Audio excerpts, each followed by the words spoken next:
Hi guys, welcome back to another review, and this time around I'm bringing you the much awaited review for the Hisenior MEGA7. This is the latest from Hisenior, a OnePlus 6 hybrid, which was developed over a period of about 1 year. They really took their time in making sure that the MEGA7 embodied the lessons learned not only from the Mega 5 EST, which I also have here, but also the Mega 5P, two other very capable IEMs from Hisenior, a brand that has over the years made sure that whenever they launch a product, that product has been properly developed, has undergone proper development, and it shows. I mean, it's safe to say that none of the IEMs that I have at least tested from them, and it's been a few by this point, have ever disappointed. Their design premise is always met to almost perfection, and the Mega 7 is no exception. Anyway, what did I decide to do? And this was probably one of the toughest reviews I did this year. For several reasons, but the main one being that the bar has been set so high with regards to IEMs over the last 2 years, and with regards to this particular bunch of IEMs, the sound that they produce is far beyond what you would expect at this price point. But anyway, let me just quickly take you through what I have here so that we can get things going in a more proper fashion.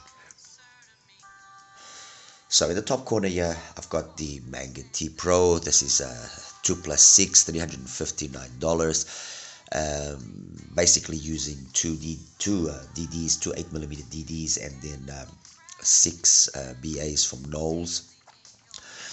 They kind of took the lesson from the Manga T2 and improved the main area of criticism, which was the bass. So I've got that over there, and next to it I've got the QE's Astral, $299, OnePlus 6. In essence, a basic OnePlus 6 in that there's nothing out of the usual, out of context. It's a 10mm driver, 6 BAs. I don't really know which BAs they are using, if they are custom or if they are Knowles or so on. What I do know is that the Astral is definitely one of the IEMs that has impressed me the most this year from QE's. They launched countless IEMs, to be truthful, and the Astral was probably one of the better ones that I heard from them. It kind of took a basic formula, which is OnePlus 6, and did it right. That's it. Next to that, the Mega 7, $449, OnePlus 6. It uses a 10mm diaphragm driver. And then in terms of the BAs, there's a mix of Sonian and Knowles. We've got some Knowles RABs for the highs, and then some Sonian 37AP and E50s handling the mids, and also a part of the highs. It also has what Hisenior calls the APRM pressure release system. 4-way crossover, 4 distinct tubes. In terms of the cable, this is the stock cable, a very nice cable, which has been something that Hisenior has offered us now over the last couple of let's say 2 years with their products. Nice resin shell, really nothing to be pointed out there. A nice selection of tips. These are actually one of the tips that they are offering. That there's basically two sets of tips. So I mean, there's really nothing that I can say is missing. Okay, $449 will obviously dictate that you do get what you're paying for, and like I said, it's there in terms of the accessories. Nice carrying case, the cable is good selection of tips, so you don't have to worry about it, none of that. So $449 you can say is somewhat justified. And then finally, on the right hand side there, I've got the last of the IEMs that also has this kind of OnePlus 6, let's say, topology, and that's the Astral and Canon Pro, $399, so closer to the price of the Mega 7. 10mm LCP driver, 6 BAs, and it's got switches, which is the, let's say, the thing that distinguishes from the rest. And the switches basically provide some variation in terms of the mids, highs, and then the bass, making the sound even more suited for, you know, vocals, or then more suited for pop. On the front row here, I've got 4 other IEMs, which are here for the reason that they share a similar tuning, and that's one of the commonalities about all of these IEMs, is that they all have this particular type of tuning which has been used by these IEMs. The first one that I have here, it's also the cheapest, is the Slevo Mayer Audio 224. This is $229. It's a 2DD 2BA 4 microplanars. The DDs are divided between a 10mm and a 6mm. The 10mm is a bio, which actually is something which is, curiously enough, very common on all of these IEMs. They basically are using, well, the majority are using bio. The Astral is using a bio. The 2 on the Manga, I believe, also bio. The one on the Astral and Canon Pro is LCP, actually, sorry. But the one in the MEGA7 is also a bio. On the Slevo, it's a bio, and it's 6mm titanium driver, which then helps out with the lower mids. 2 BAs for the mids, and then the 4 microplanars for the highs, for the super highs. The BAs also handle a part of the high frequency. Next to that, an oldie but a goldie, which is a Lecture EJ07M. And yes, I would almost dare say that all of these IEMs here fetched inspiration on the tuning of the EJ07M. And when I show you the graphs, you'll understand what I'm saying, and you'll see that I'm not that far-fetched in what in that statement. EJ07M retailed for $669. There are some places which you are still able to get it. Hangout Audio in Singapore still has it, and it's priced at 899 Singapore dollars, which is roughly about $670 US. 1DD, 2 BAs, and 4 ESTs. The DD is a 10mm CNT. Then it has 2 Sonyans for the BAs, and then 4 Sonyan for the EST65s for the ESTs. Next to this, I've got the Hisenior, the MEGA5 EST. This is $549. 1DD, 2 BAs, 2 ESTs. The ESTs are a Sonyan, the BAs are custom, and the DD is once again a bio diaphragm driver. And I understand why a lot of the companies are using bio diaphragm, because bio diaphragms and LCPs usually have a very nice warm texture to the bass. So again, being a product from Hisenior, and actually the MEGA5 EST, the anniversary edition is what I have here, was an IEM that, because of its let's say meta style of tuning, gathered a lot of momentum, and was very well spoken of by a number of other reviewers, and it is a phenomenal IEM. And then finally, here on the right hand side, of complementing this group of IEMs, which have got a similar tuning to the MEGA7, although a different configuration, we have here the Zigat Horizon, $329, a 1+2+2, so 1DD, again bio, 2 BAs from Knowles, and 2 microplanars. So we've got basically a tribrid, ESTs and ESTs here, microplanars on these 2, and then at the top there we have all 1+6s, or sorry, my correction, the manganese at 2+6, but it's all, let's say, hybrids, just 2 types of driver types, or 2 different driver types. Okay, let's get one thing here clear from the get-go. My intention with this review is not so much to find an overall winner. Every single one of these IEMs are phenomenal, and the simple fact that we have something like here, like the EJ07, which was an IEM that back in 2022, like I said, cost $600+, almost $700, and it was considered by many kind of like the megabuck killer and still today, I mean, it's phenomenal. Like I said, I really had I wouldn't say a hard time, but this review really gave me a bit of more work than usual, because when I did listen to the Mega 7 initially, I was okay. I wasn't not going to say I wasn't impressed. I was surprised by the cleanliness of the sound. That was very evident. But perhaps some brain burn was needed. Perhaps the IEM needed to just loosen up. Perhaps I needed to probe, which is something I did do later, to actually start understanding what the whole premise, the whole idea of the sound was. And once those initial 50 to 60 hours of playing had gone, and I became more accustomed to the Mega 7, I started understanding that it was a special IEM. It did have a tuning which made it very special, and I think the characteristic that I can mainly point to is how coherently well tuned it is. There's no particular part of the spectrum which, in my opinion, is lacking in anything. Some, and that's will always be the case, some will say, oh, maybe a little bit more bass, like I even heard a few comments already.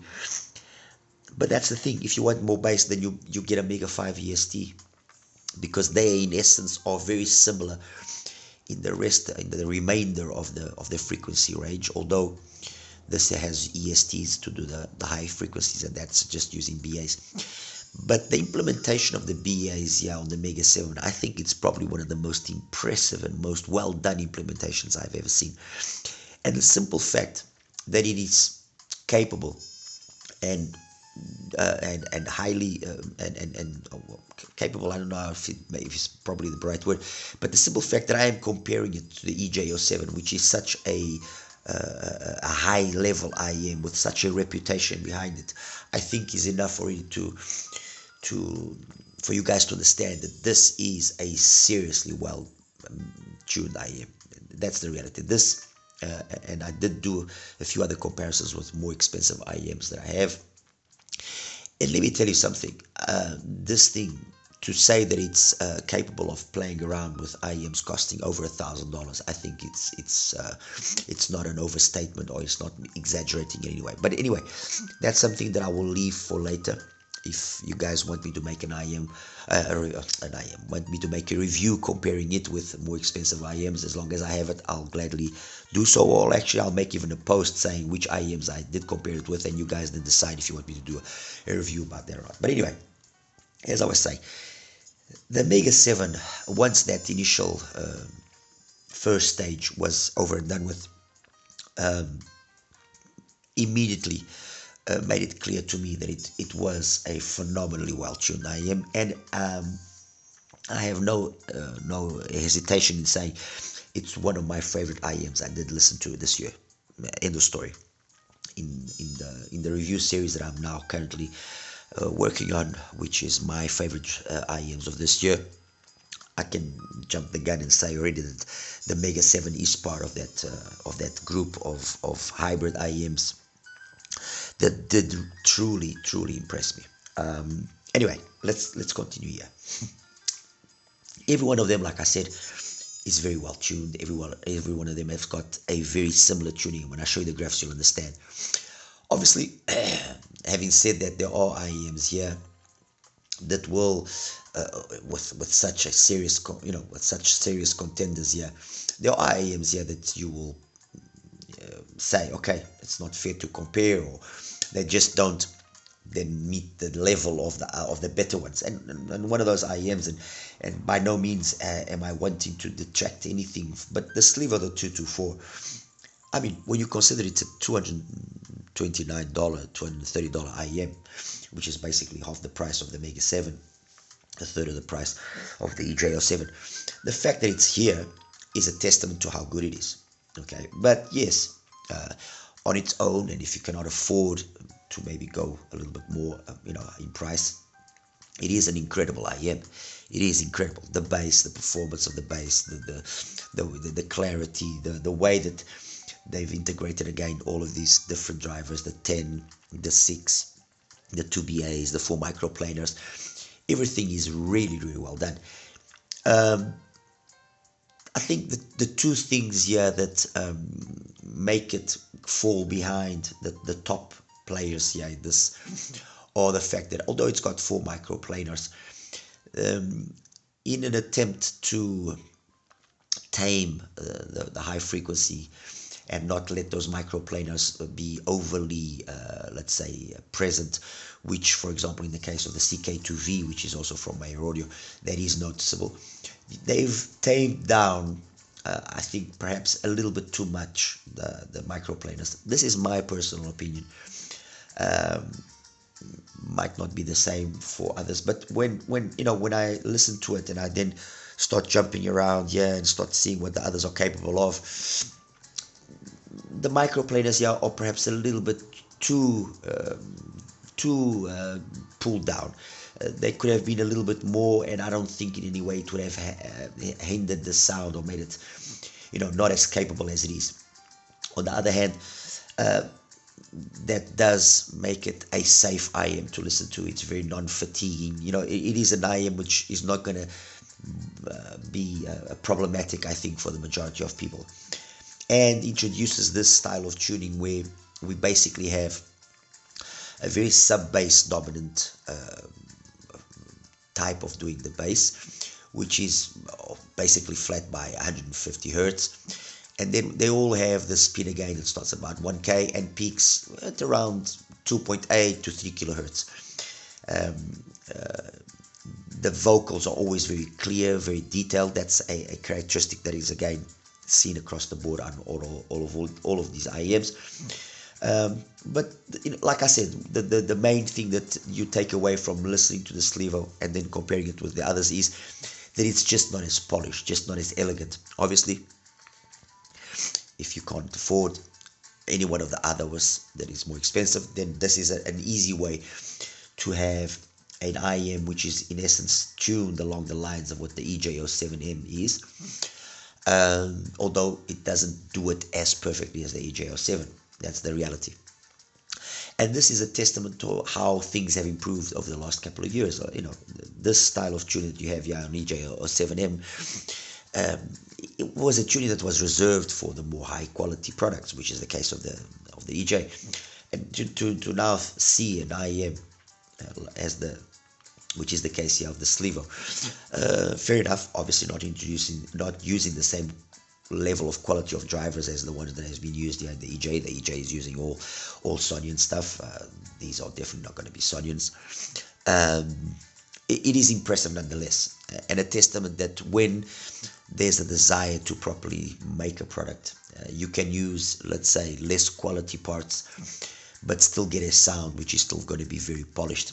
And I think that's something that many times is forgotten. Many times people kind of expect only the good stuff to be good and the cheaper stuff is going to be garbage, and that's not the case. The Slevo is a highly capable IEM and one that definitely deserves to be here. Okay. The EJ07, I'm not going to even bother too much with it. A phenomenal mid-range presentation with that bass that's just present in the right amount. Nice extension. There was some variation of the E7 of the 07, which was the lava, which was kind of lava. My apologies, which was supposed to have a little bit more bass. I don't know if that was in fact the case. What I do know is that I did listen to an EJ07, the kind of lava version, at one time, and I did compare it with my one, and I measured them, and they measured the same. So what I can say with regards to my particular EJ07 and that kind of lava that I did listen to, they were the same, absolutely no difference, only the shell. Obviously this was the stock shell, and the kind of lava had that red shell. And all of this to say that yes, bass is phenomenal, mids are definitely, vocals are definitely the star of the show, and then the EST implementation is phenomenal. It's got just the right amount of energy to not be overpowering, to not detract attention to it by itself, to sort of the higher frequencies, and everything just comes across in a very harmonious, very clean, detailed fashion, which just makes it an absolute pleasure to listen to. What I said about the EJ07, I'm going to apply basically in essence to the Hisenior, the Mega 5 EST. This was the third version of the 5 EST. I've got all of the versions. I have to say that I always liked the various evolutions of the 5 EST, but definitely this one is the most impressive out of all of them.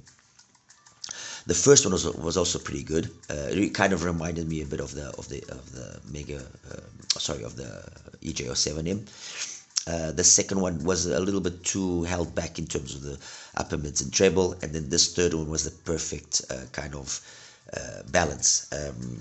Phenomenal in terms of the way that I think everything is done.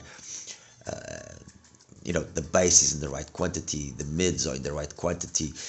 There's really nothing that I can honestly point at and say, oh no, I wish this was better, or wish that was better.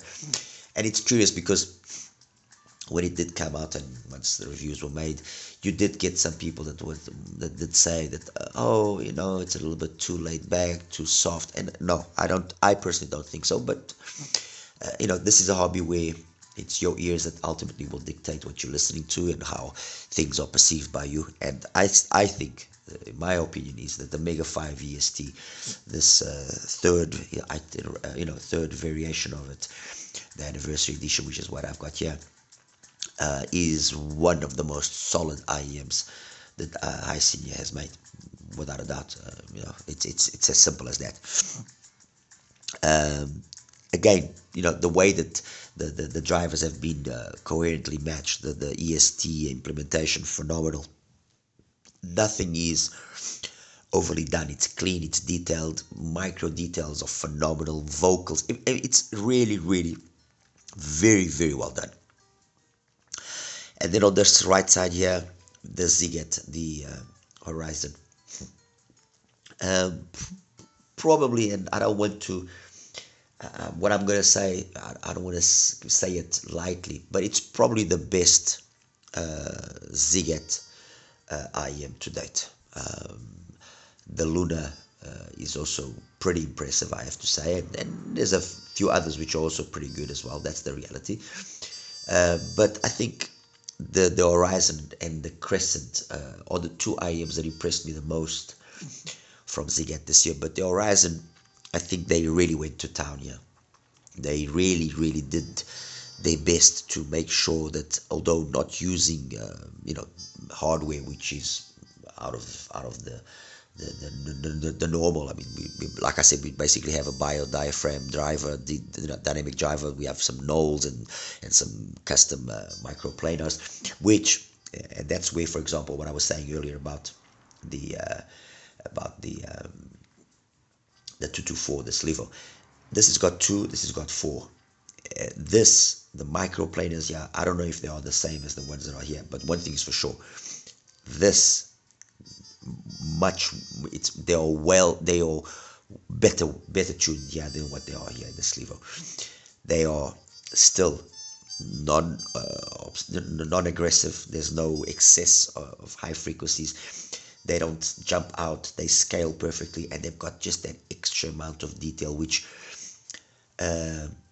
brings along a little bit of that microplanar magic, if you want to call it. Although let's not forget, microplanars are a cheap attempt to do a proper planar. But anyway, the Ziget, phenomenal in that aspect.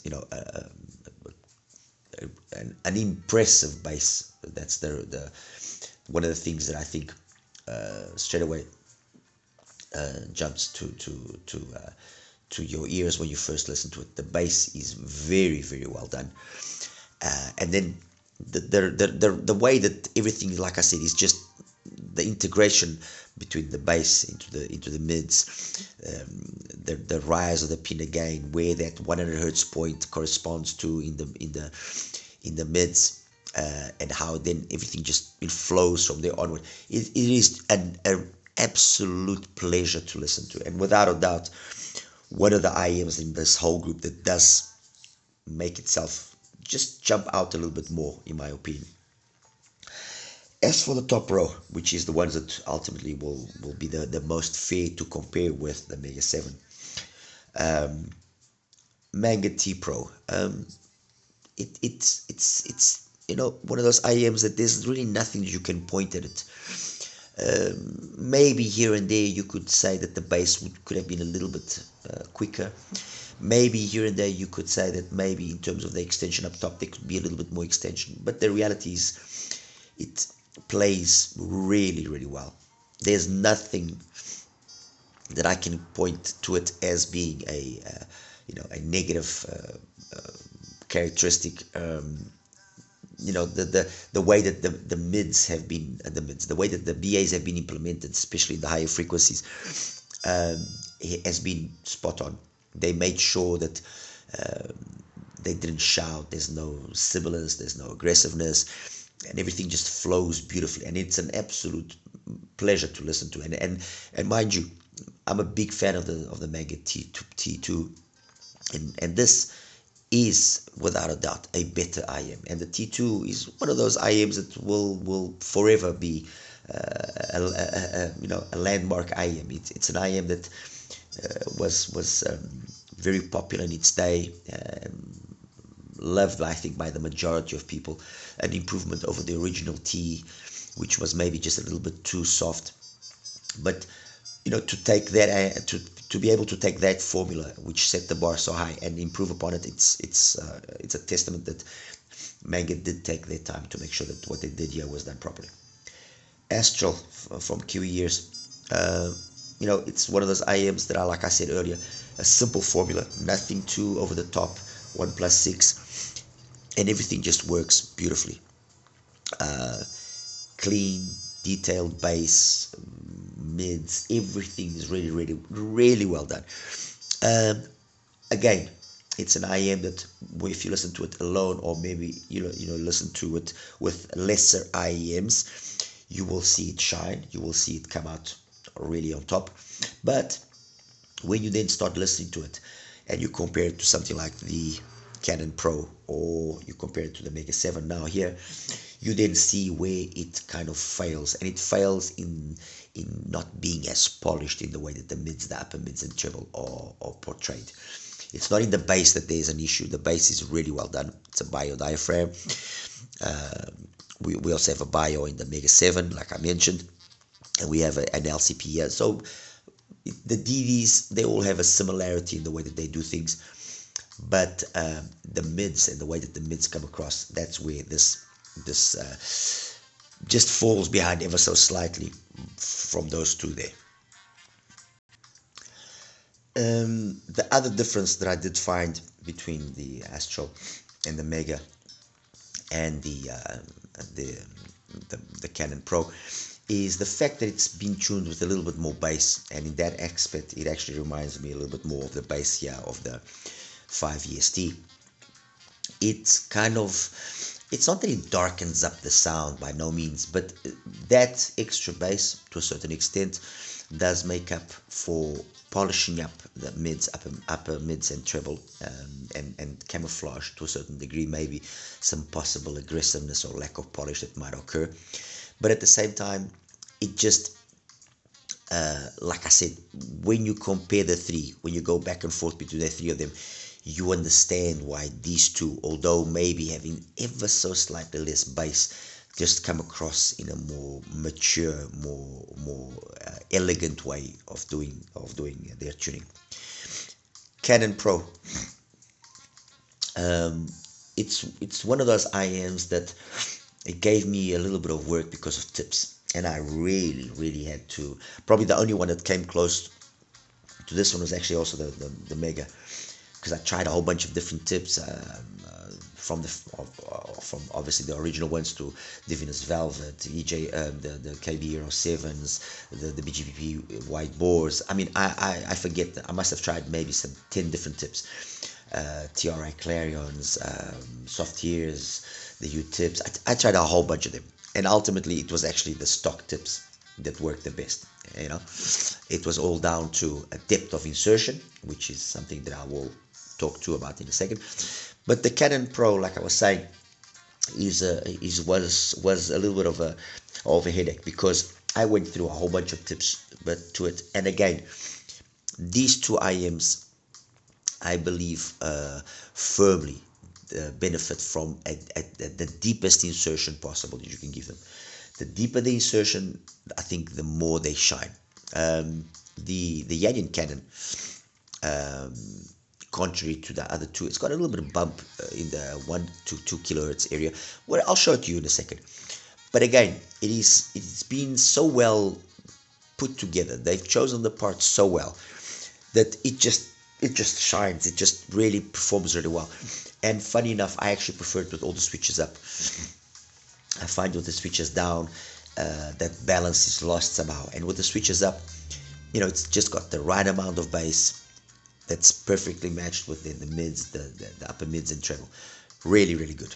Finally, thank God, you guys will be saying MEGA7.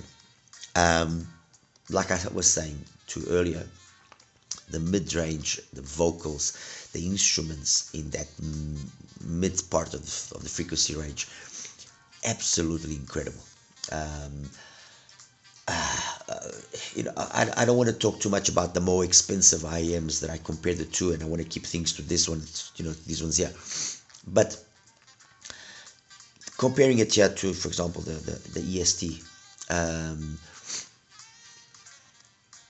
yes, we only have obviously two BAs and two ESTs here, while on the side of the MEGA7 we got 6 BAs. So hardware wise, we've got more hardware wise there than here. But the truth is, this was or is intended to be a flagship.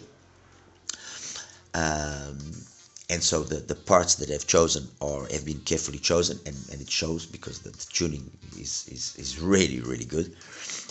But when you listen to the MEGA7, you know that you're listening to something which in no means or way has or is giving anything away to the Mega 5 EST.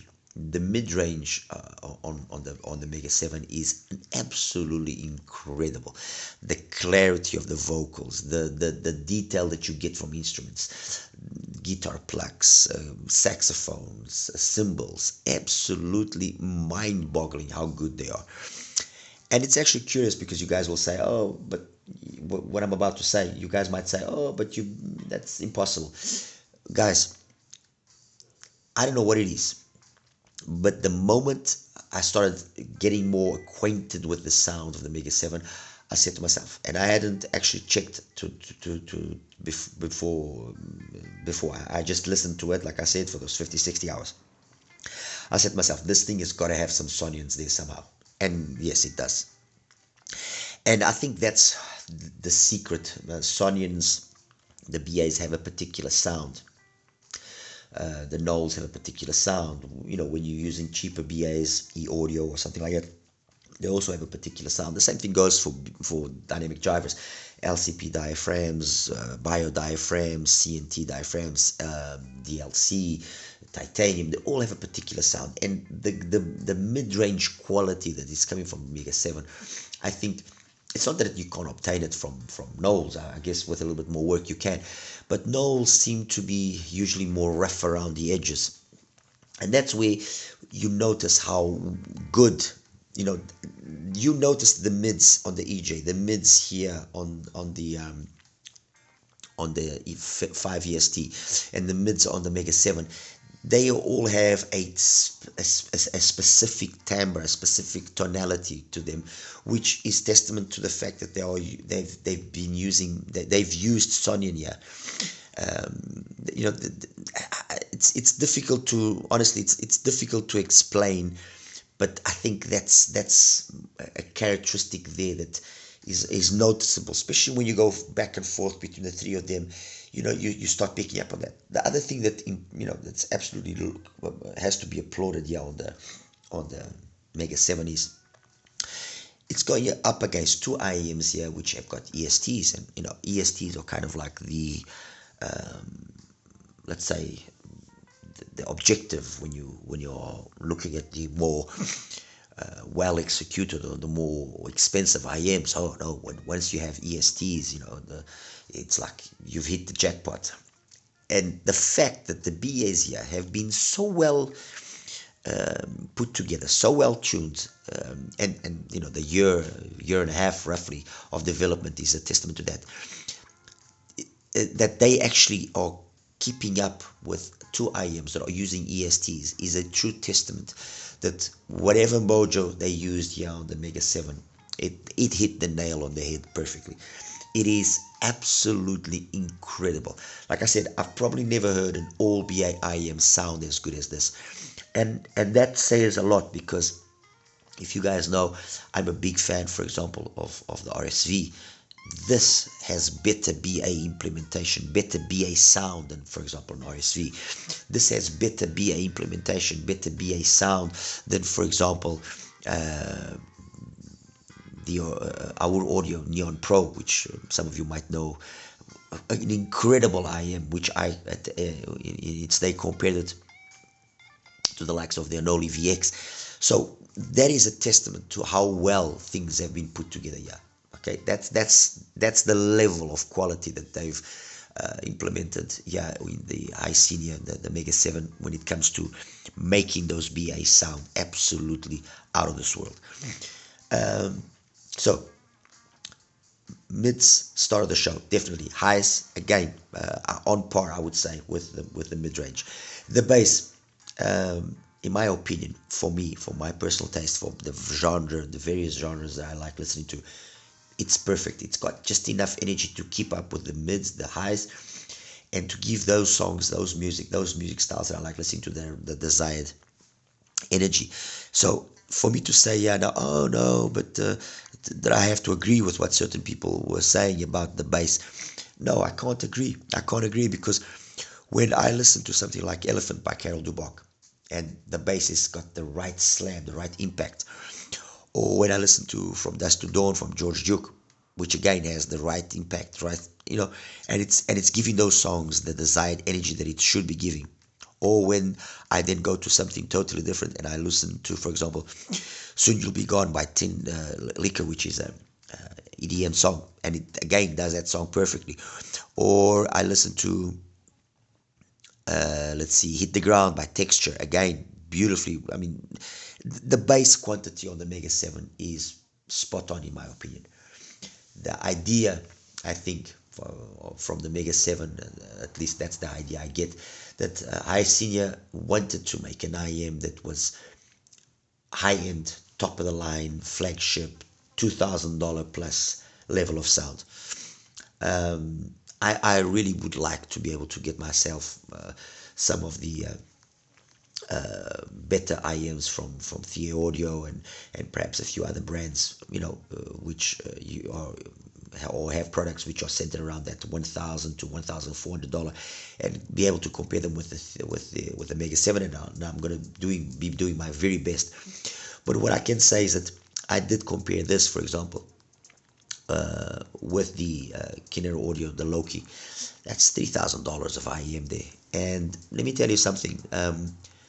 That is a phenomenal IEM, okay, the Loki.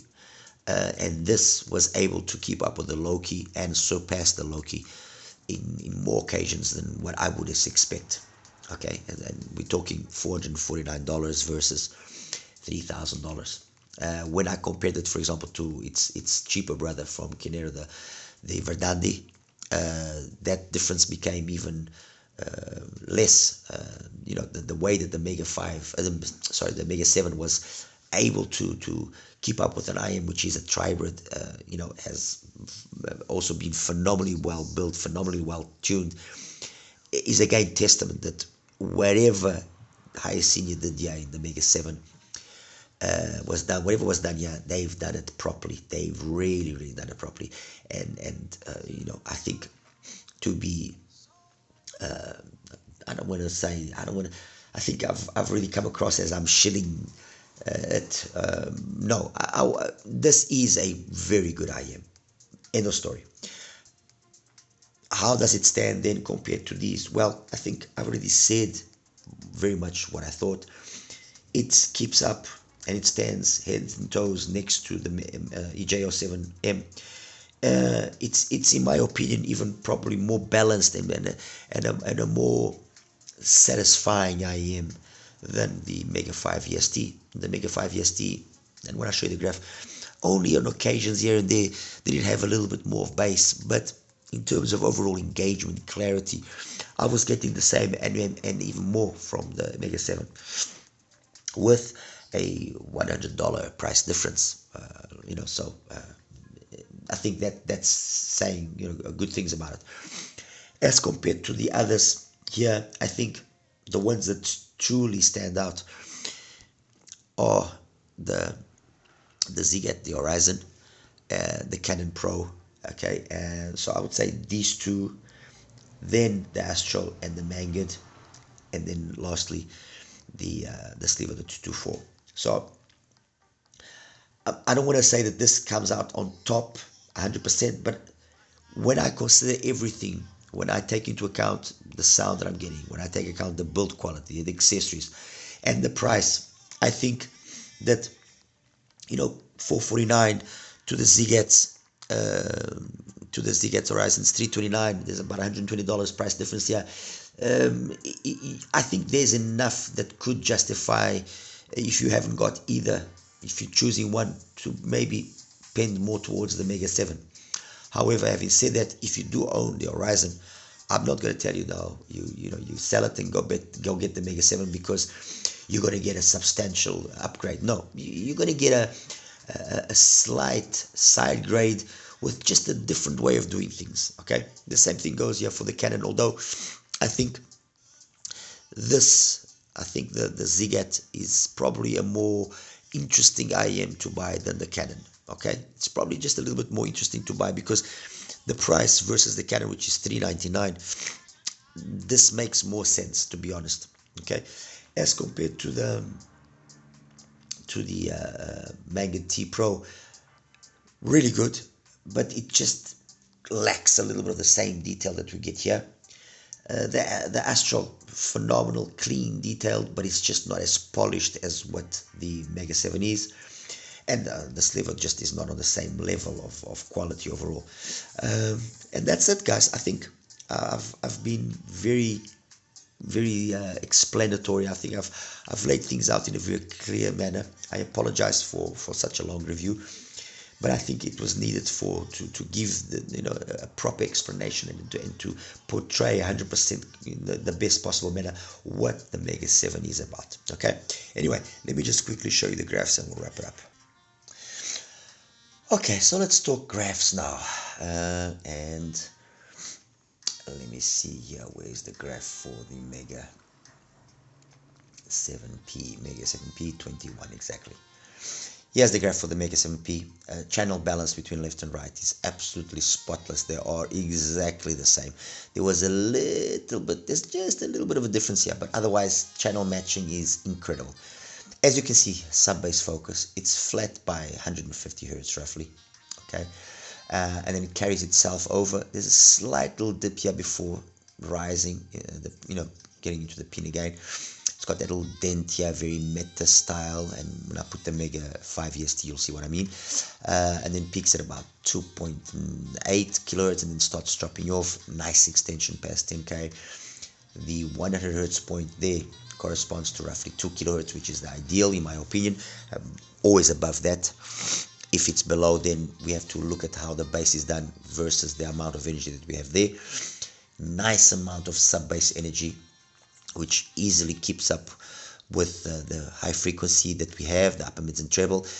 This amount of energy here is just the right amount to actually clean the sub-bass up, make it sound deep, powerful, but detailed. Okay, and honestly, I just cannot describe the sound. I wouldn't even say that there's any mid-bass slam missing, to be totally honest.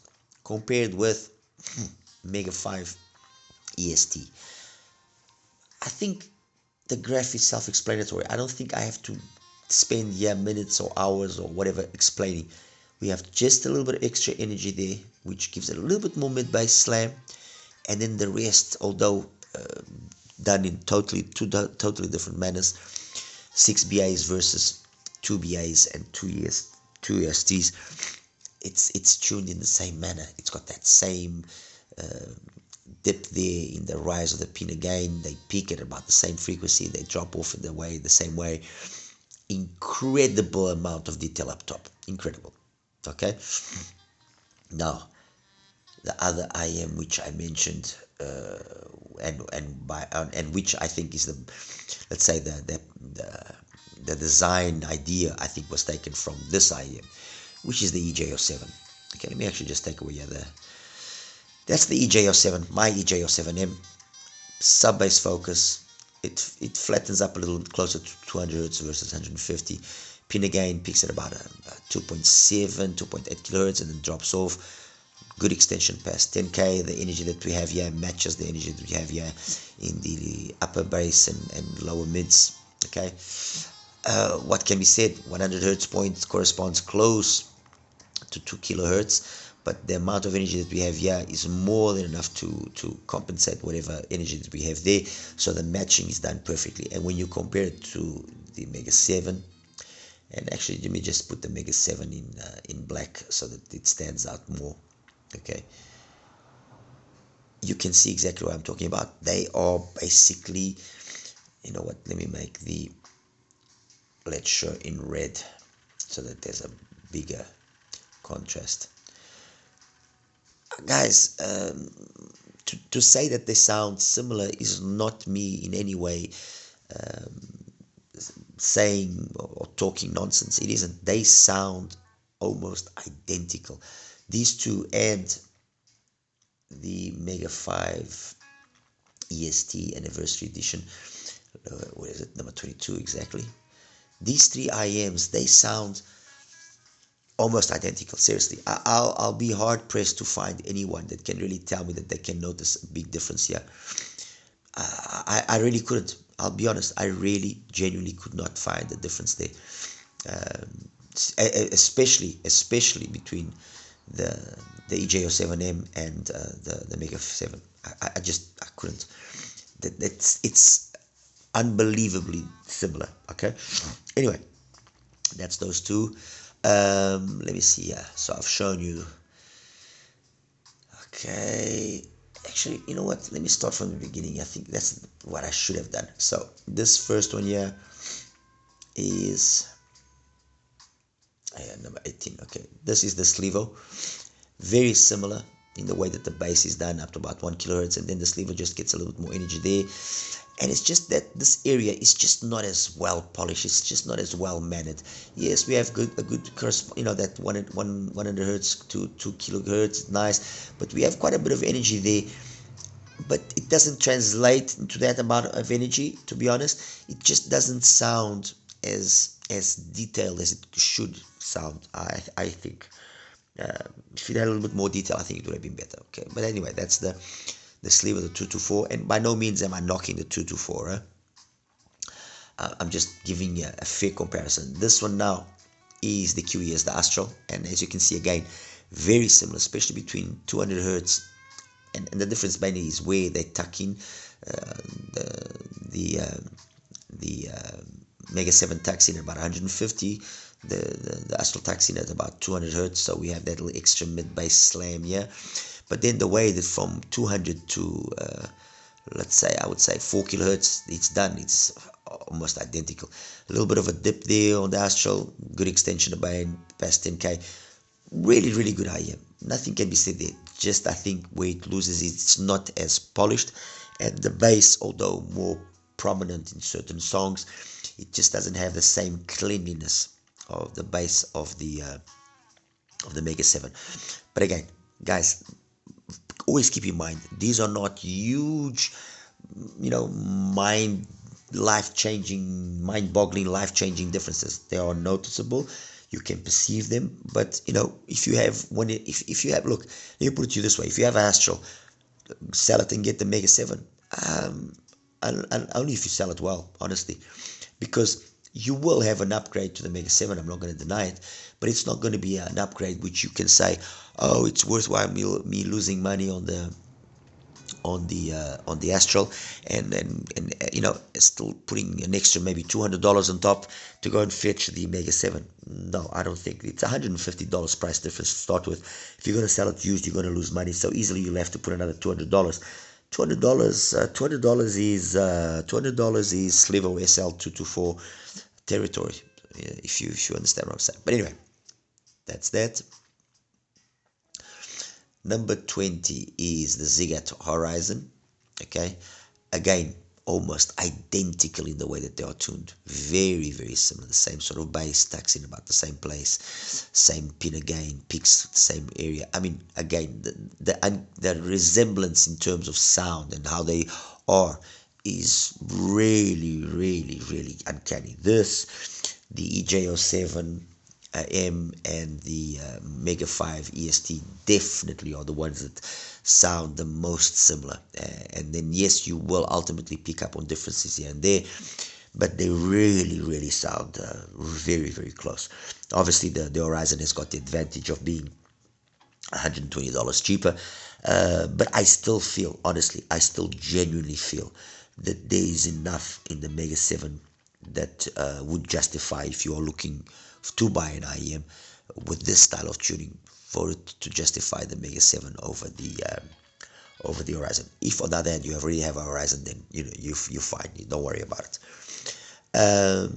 So I've shown you now the Horizon, Mega 7, Mega 7 EST, XINHS Manga Top. Let me change the color here to red as well, so that we can better perceive. Okay, so number 23, XINHS Mega Top, very similar. Okay, but it just, this area here just doesn't sound as detailed as it possibly could. It's detailed, mind you, it is just not as detailed. But I think it's in the bass, although they basically graph the same. I think it's in the bass that you know, you just feel that the bass on the Manga is just a little bit fuller, but at the same time, because it doesn't have the upper mids and treble that can clean it up as much, just sounds a little bit more dull comparatively. Nothing wrong with it, nothing wrong with the way it's done, perfect, well done. There is a definite there is, let's say, again, it's an IM that if you are on the market to buy, the Mega 7 would probably be the one that I would choose personally. If on the other hand you already own the Manga T Pro, I wouldn't say for you to go sell it and that's it. I mean, you can easily EQ the Manga T Pro to give you that little extra sparkle up top, and you'll be fine. Okay, let's show we have shown you, and finally the Astral Canon. Let me just change the color here, make it green. Okay, so take this one out and put the Astral Canon. And again, very similar style of tuning, a little bit extra energy there, not as much upper mids and treble, and funny enough, although it's noticeable on the graph, audibly you don't pick that up, and I think a lot of it has to do with this. The 100 Hz point corresponds to 1.5, whereas on the Mega 7 corresponds to 2, so kind of things even out. That little extra that we get there plus the energy that we have there, they kind of even each other out, and they come across more similar than what you would think. And then just finally just putting all the graphs together so you guys can see why I say that these IEMs all have a common sound, a common I mean, I think it's being already quite evident here. That little peak that you have there is corresponding to the Slivo, but otherwise they all have that sort of bass which tucks in anywhere between 150 and 200 hertz, similar between 200 and 1 kilohertz. They're all the same. They all kind of have a similar type of pin again, peaking it anywhere between 2.5 and 3, and then they all drop off and then have that nice extension past 10K. They all are extremely similar in their tuning style. I don't know what this tuning style would be called, but as you can see, they are there. Anyway, guys, I hope you have enjoyed this review. Hope it clarified and cleared your minds to what these IEMs are all about, and that, as always, like and subscribe. Any questions, please feel free to ask me, and I'll do my best to answer them as quickly as possible. You take care now. Bye bye.